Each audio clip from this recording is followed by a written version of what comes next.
Hey, good morning everyone. Mike here, the Wholesaling Titan here, and in today's video I'm going to talk about two things that you can do to get your wholesaling business to the next level, do deals more consistently, better profits, or if you're brand new to this, to get your first wholesale deal, which can often be the most difficult. Now, the one thing I really want to stress here is that I'm not trying to teach people, how to wholesale. And when I say that, I mean, let me give you an example. I use gym analogies a lot, and I think it's one thing to know how to get in shape. Eat right and exercise and you'll get in shape. But it's another thing to actually do it. Like, what are your motivations? What are your whys? What are your habits? What are your routines? And those are the things that really help you, to get in the ideal shape that you want. So likewise with wholesaling, you can watch my videos, you can watch hundreds of other videos on YouTube, you can go on forums, and you can learn the process, sign contract with seller at 65%, whatever, get the buyer to sign. But I think there's so much more into it that gets you actually doing it. And I want to be very action oriented and results oriented. So again, I'm going to give you two things right here that you can do.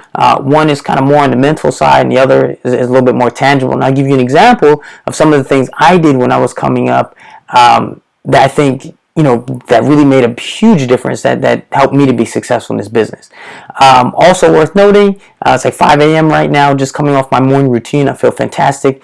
A morning routine is a must. I tell all my students it's not optional. There was a time where I was like, this is cool. I enjoy it when I do it, but when I do it, it's kind of optional. And success leaves clues. And if you hear people, I've heard Tony Robbins, Bill Gates, some of the best of the best in their industry talk about the importance of a morning routine. And the concept behind it is, your mornings set the pace, and for your day. Your days determine how your weeks go. Your weeks determine how your months go. Your months determine how your year goes. And everything's just this big snowball and building momentum. And that's what this whole thing is all about. So I actually shot a video on this. I'll put a link to it somewhere here. I may do another one in a little bit more depth. And also, if you're interested, there is an amazing book on this with testimonies that people absolutely swear by. It's called The Miracle Morning. It's by Hal Elrod. Amazing, amazing book. Definitely in my top 10. So go ahead and check it out. Now to jump into the content in today's video.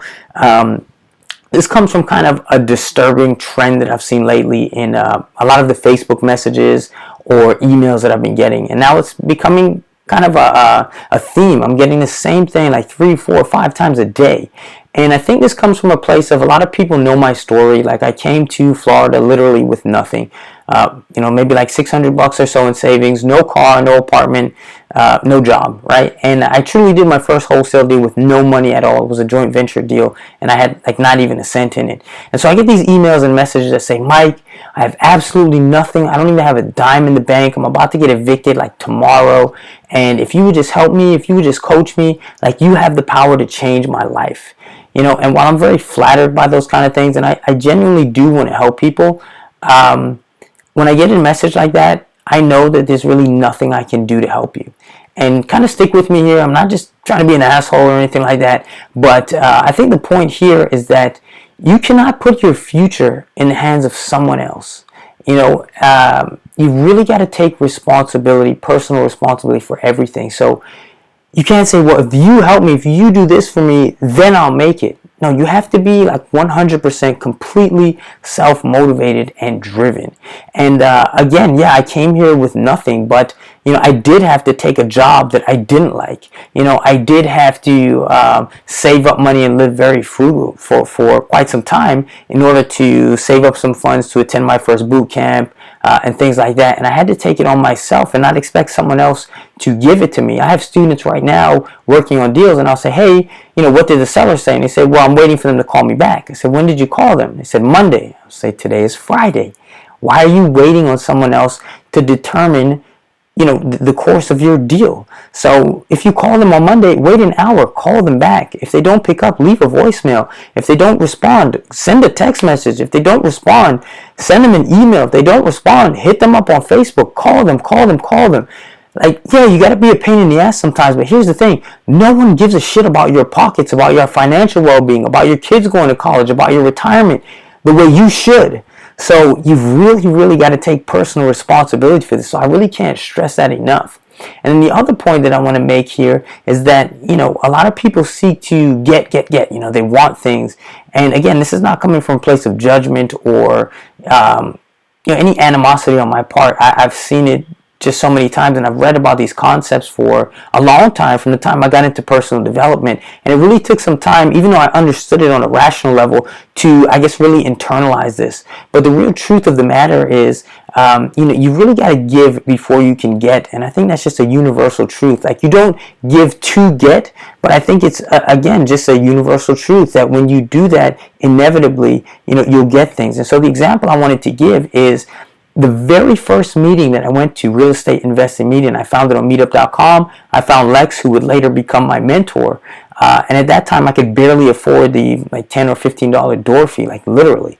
And I really didn't have anything to offer. I looked up all this stuff online, saw his programs, coaching, boot camps, and I wanted to do it badly, but I couldn't afford it at the time. But I said, okay, well, I can't give that, but what can I do? And so I typed up a letter. I printed out on like resume paper, and it basically said, hey, Lex, my name is Mike. I saw your stuff online. I think it's really amazing. I think it's cool. Obviously, I knew his programs were worth the price tag. Again, I just didn't have it. And I said, I really am interested in becoming a student or doing your coaching. I can't afford it at the time I just got here, but I'm really interested in learning, and if I can do anything for you, if you ever need someone to visit a property, go inside, take some pictures for you, do a drive-by, let you know what it looks like, I'd be happy to do that. Obviously, I'd do it for free, and just to get that experience, it would be worthwhile for me. So please, here's my direct cell phone number. Call me, text me, don't be shy. I'll absolutely jump in my car. I'm not working right now, and I'll go get you pictures the same day.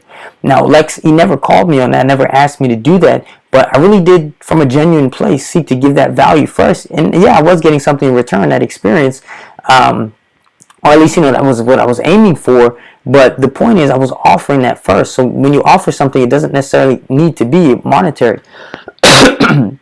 Excuse me. And like I said, Lex never called me on that. And he's very busy at his meetings. I mean, Lex has got people paying thousands of dollars coming in. I'm like dying here. Coming in from Europe, coming in from Canada, coming in from all these places to learn with him. He's been in the business so long. And so the first 2-3 meetings that I went to, he didn't remember my name or anything. And, of course, I don't blame him. I was brand new on the scene. But he always made time, carved out a little chunk of time, even though he had a line of a ton of people, to come and say hi to me. And he would say, hey, I forgot your name, but you sent me that letter, right?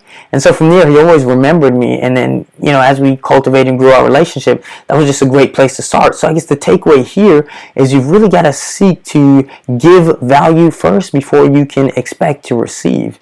And even doing some of these videos and so on and so forth, it really is, I really am just very blessed, and I really, from a genuine place, just want to give back. But inevitably, like, I give this information, and I have a student who comes to me and says, Mike, I use this, and I got this property under contract. You have a buyer. I send it to my buyer. Next thing you know, I'm splitting a deal with this student. So he's learning, he or she is learning, and they're getting paid and making money, and I'm getting paid by giving my knowledge and information and time.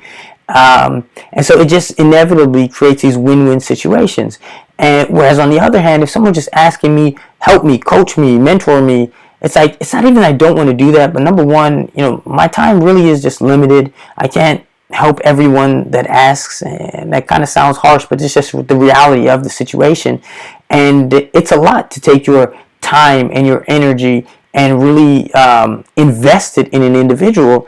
And in like any entrepreneurial venture, there really is a high dropout rate. It's not for everyone, not everyone sticks with it. So to invest so much into a person, without them giving anything or investing or having any skin in the game or anything like that, or even offering, it's just not really like, I don't know how to put it without sounding like an ass, but I don't want to say ROI. That seems so kind of wrong, but you don't want to invest into someone who's not even willing to show you that they want it badly enough.